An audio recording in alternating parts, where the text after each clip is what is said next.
80% of success is psychology. The problem is most people live in their heads. They have their dream, they have their goal, they get hyped up about it, they get fearful about it, and they just don't execute. Unchain your mind.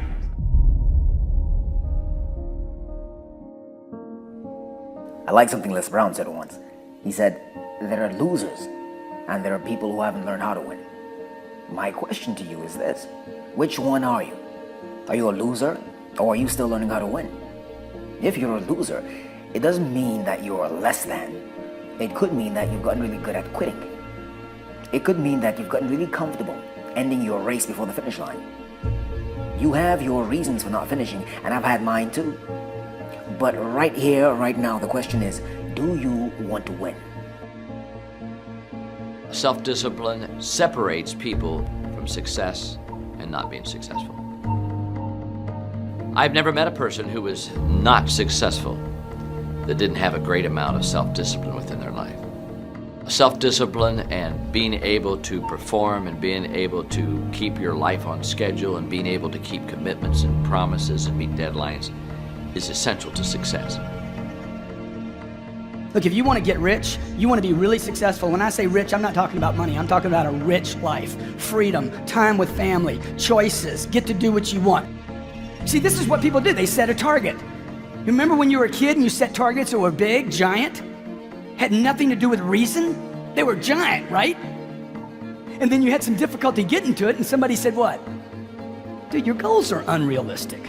You need to drop your goals down and add 40 years and end up with nothing. Certainly not congruent with your potential. None of us can afford to have a life that is controlled by someone else, or a life that is basically controlled by our emotions. I learned many years ago that there are two kinds of people. There's the type of person who says, I'm going to wait till I feel like it before I do it. And then there's a person who says, I've got to do it so that I feel like it. One will never get anything done because they're still waiting to feel the moment to move. And the other person says, no, I need to move, and then I will begin to feel the movement. Most people have strategies available, or they could get them, or you could create them, but the problem is you got a story. And your story is why it isn't working. And the story is, I've tried everything. If you tried everything, you'd be fit. If you tried everything, you'd be profitable. There's always a story. And what I tell people is, if you can just divorce the story of your limitation and marry the truth of your unlimited capacity, then the whole game changes. Most of us in our life are trying to make a 10% improvement. And we know this. This is, I'm trying to increase my revenues by 10%, I'm trying to increase my sales by 10%, save 10% more.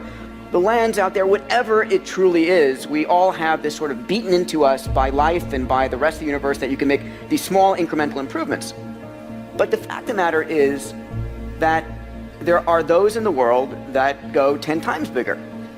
And every one of us can be that.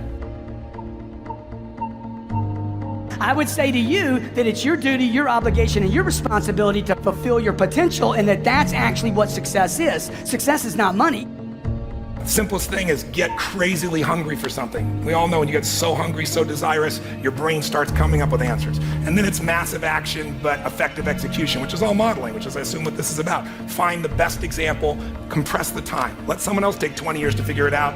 You do it in 2 weeks or 2 months. Even if you have no idea how to solve it, no idea how to get there, you'll be amazed at what you come up with. And what's interesting is our legacy, our past, anchors us to where we are today. And you have to let go of that.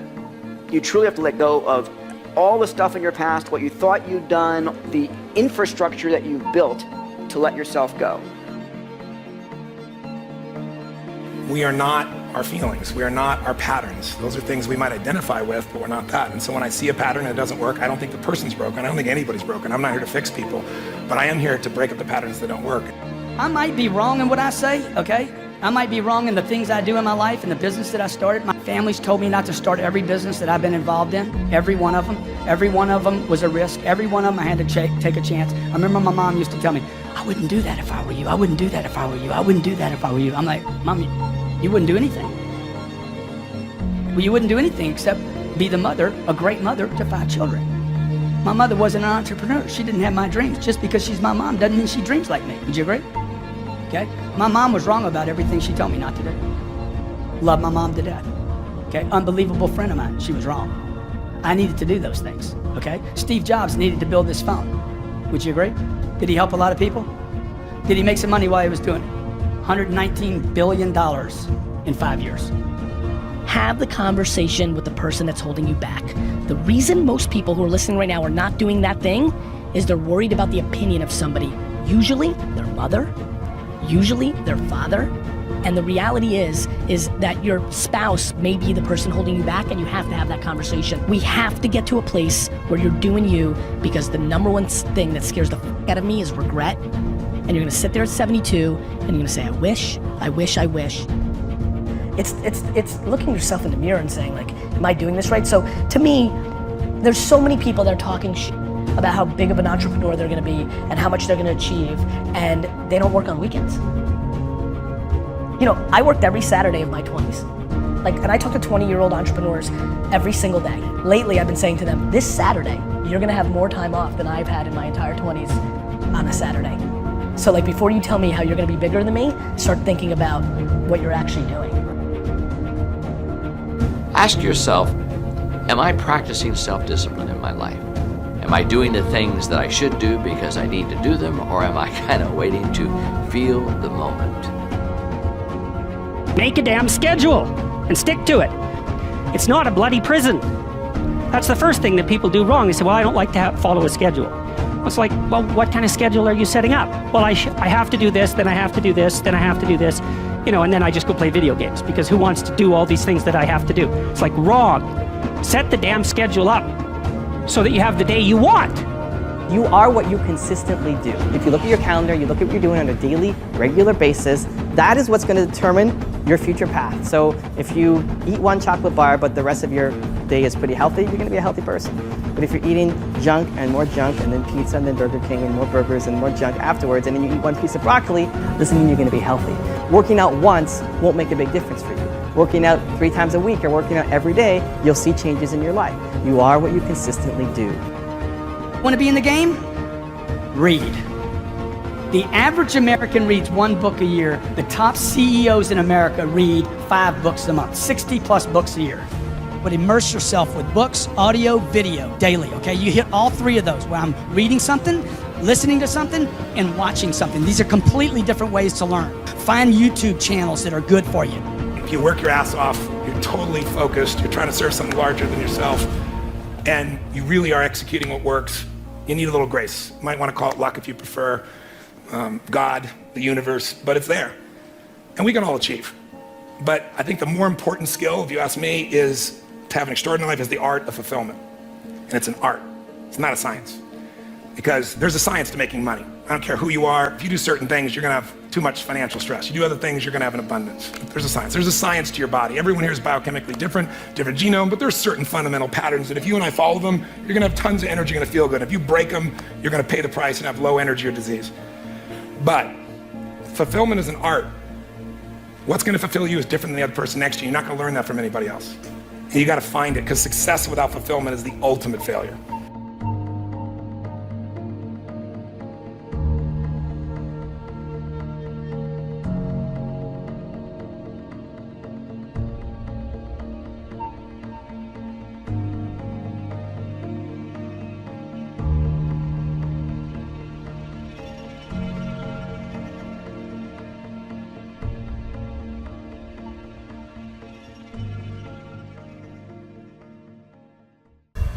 The last one you earn.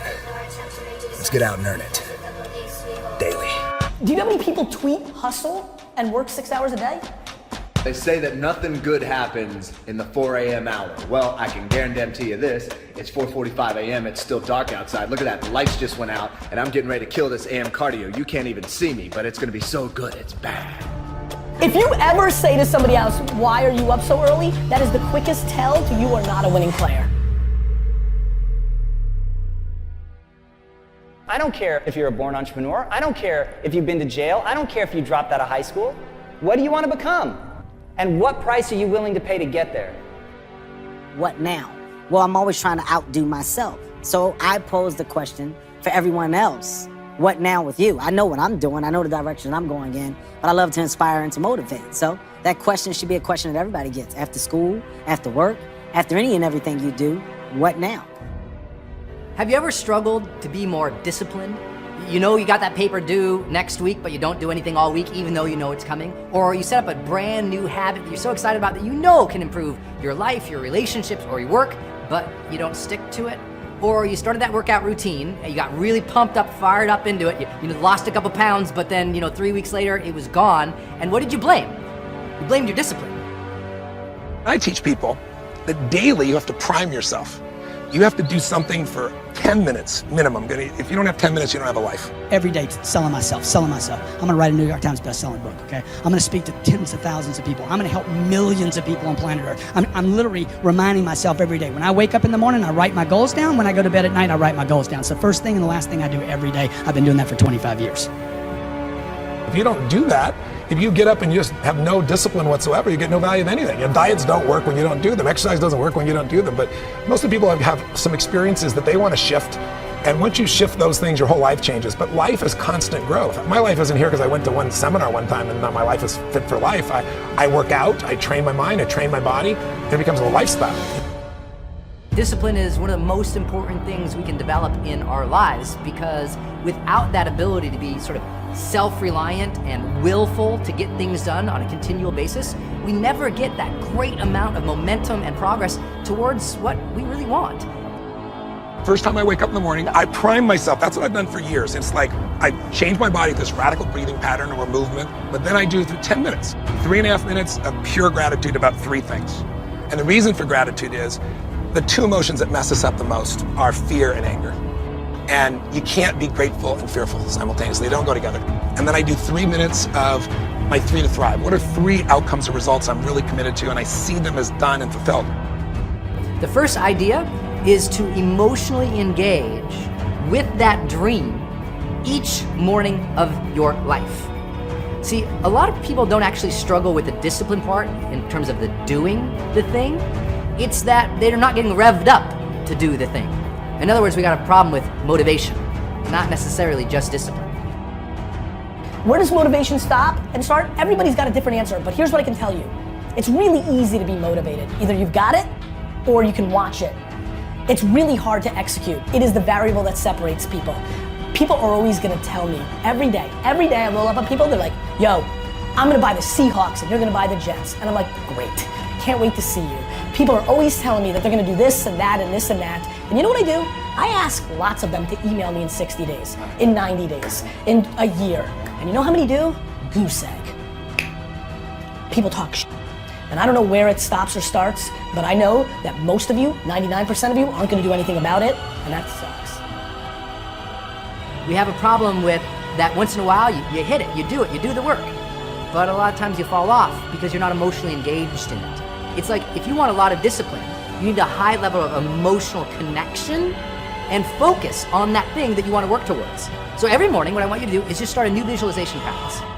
When you wake up in the morning, close your eyes, think about the dream, the aspiration, the thing that you're really after in life, and just visualize it and really get yourself emotionally attached, emotionally engaged with it. Think about how great it will feel for you to have that thing, or be that thing, or contribute that thing, to make that difference. Just think about it, allow it to well up in your heart a little bit, get excited about it, remember the dream. That's why we get away from discipline, because we're so busy with the chaos of the world that we emotionally are no longer attached in a way that our brain says, hey man, focus on this. It's important to you, remember?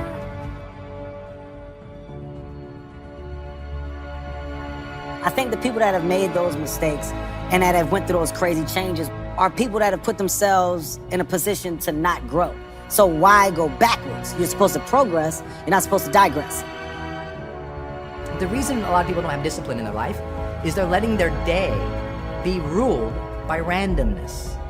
They don't have blocks of time that have actually been scheduled to do the thing they're supposed to do. So they're counting on sudden will. Oh, I'll get to that today, or I'll get to that someday. And of course, someday turns into never, and then they start blaming their discipline. It's not their discipline, it's the lack of a calendar that says, do this now. So schedule what you must make happen, and you'll suddenly find yourself, wow, I'm so disciplined. You need to have scheduled blocks of time where that discipline happens every day, and that's the only thing that happens.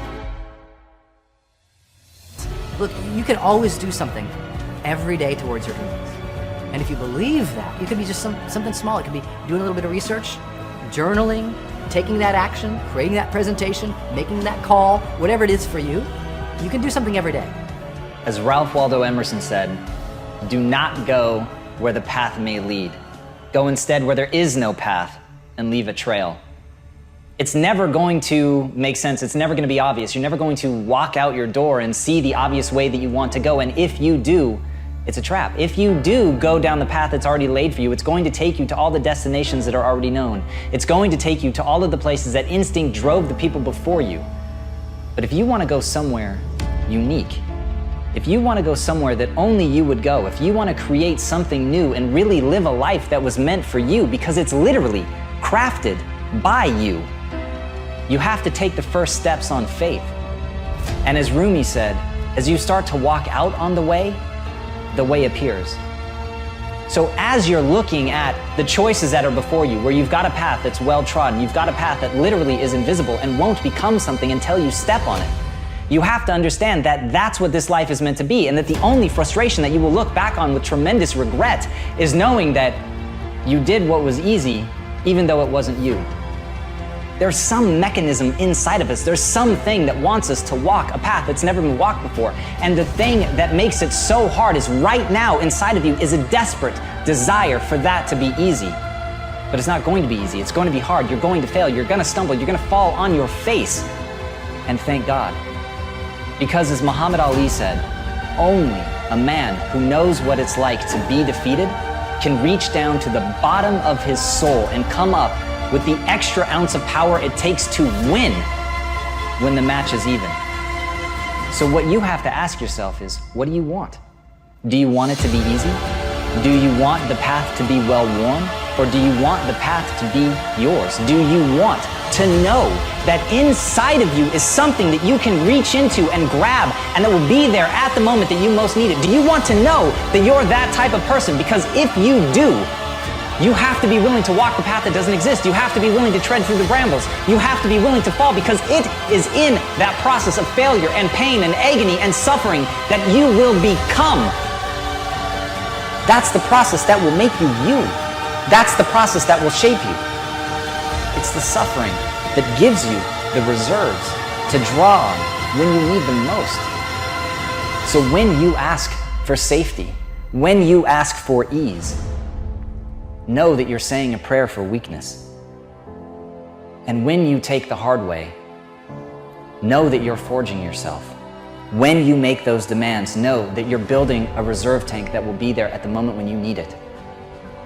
When you walk the path that only you can walk, know that you're living the life that you were meant to live. And that, my friends, is how you become the you worth becoming.